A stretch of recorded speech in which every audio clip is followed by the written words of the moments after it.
मराठा आरक्षण प्रश्नावर मनोज जरांगे पाटील यांनी 29 ऑगस्ट पासून मुंबईमध्ये आंदोलनाचा इशारा दिला। तत्पूर्वी आज बीड जिल्ह्यातील मांजरसुंबा इथे इशारा बैठक आयोजित करण्यात आलेली आहे।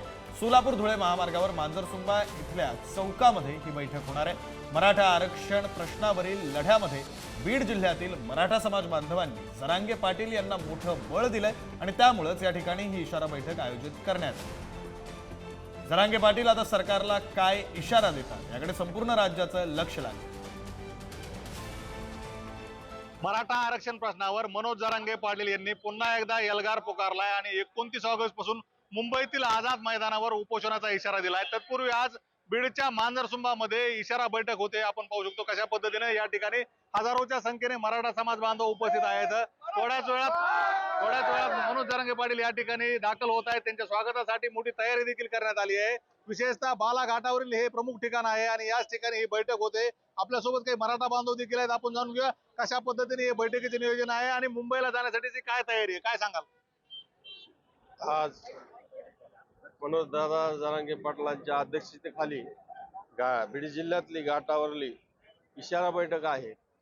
या बैठकीसाठी पूर्ण जिल्ह्यातून लोक आलेले आहेत आणि मुंबईला जायची किती लोकांची तयारी करायची हे आज इथून सरकारला इशारा देण्याची ही बैठक आहे। तरी सगळ्या लोकांना माझं एकच आव्हान असेल की बाया पोरासहित मुंबईला 29 तारखेला सगळ्यांनी यावं। काय सांगाल, कशी तयारी बालाघाटावरच्या सगळ्या नागरिकांनी केली आहे? जे 29 तारखेला मुंबईला जे उपोषण होणार आहे आणि सर्व समाज तिथे जाणार आहे, त्याचं चित्र कसं असेल याचं उदाहरण म्हणजे सॅम्पल आज असणार आहे इथं बालाघाटावर। त्याची जी चुणूक आहे की ते कशा प्रकारे आंदोलन असेल तिथलं पुढचं आणि काय तयारी आहे आणि काय पूर्व तयारी केली पाहिजे अशा सगळ्या मार्गदर्शक सूचना आज दादा इथून देणार आहे। तुम्ही गावोगाव जाऊन बैठका घेतल्या तर कसा प्रतिसाद आहे, किती संख्येने लोक मुंबईला निघतील?